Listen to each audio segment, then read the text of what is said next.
सभी दोस्तों को सुप्रभात। आज मैं आपकी दोस्त आपके साथ एक और कहानी के साथ आई हूँ। उम्मीद करती हूँ कि ये कहानी आपको पसंद आएगी।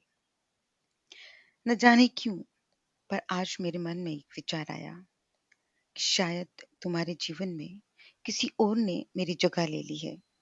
शायद इसलिए तुम्हारे व्यवहार में मेरे लिए इतनी बेरुखी आ गई।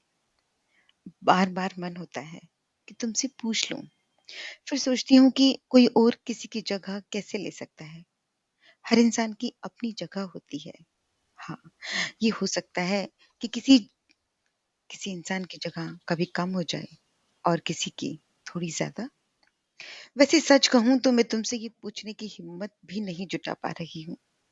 ऐसा लगता है कि अगर तुमने कह दिया कि हाँ है कोई और, तो मैं क्या करूँगी? क्या कहूँगी तुमसे? मेरा तो सोचकर ही दिल बैठ जाता है। मैं चाहती हूँ और दिल से चाहती हूँ कि ऐसा कुछ ना हो।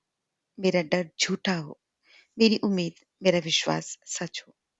सुनो, मैं चाहती हूँ कि तुम मेरा हाथ पकड़कर मुझे इस डर के लिए डाँटो, अपने सीने से लगाकर कहो कि ऐसा कभी नहीं हो सकता, ऐसा कभी नहीं होगा।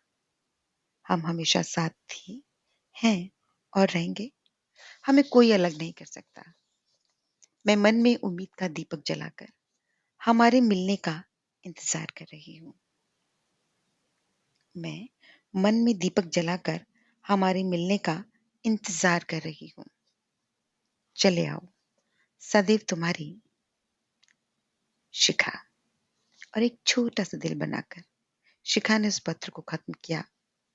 हर रोज़ की तरह उसे फिर 2 बार पढ़ा और उसे सहेज कर शेखर के नाम से बनाई डायरी में रख दिया। आज के इस प्रहर में अक्सर रात के इस प्रहर में अक्सर उसकी आँखें भीगी होती थीं, लेकिन होठों पर मृदुल मुस्कान, क्योंकि शेखर की यादें ही उसकी मुस्कान का राज था। उसका विश्वास था, जो उसे सदा कहता था कि एक दिन शेखर आएगा, उसकी भावनाओं को समझेगा।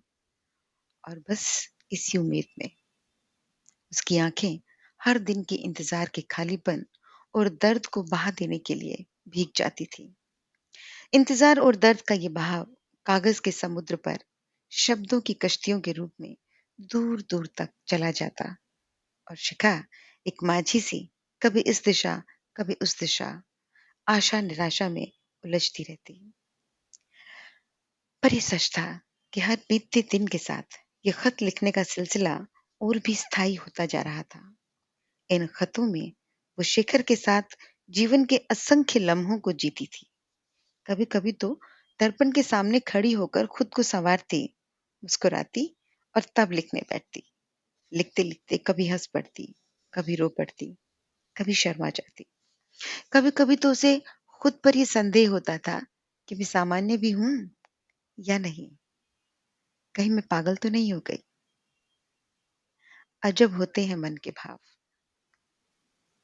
सच में दोस्तों, अजब होते हैं मन के भाव। कभी किसी से इतनी भी तृष्णा और कभी किसी से इतना लगाव।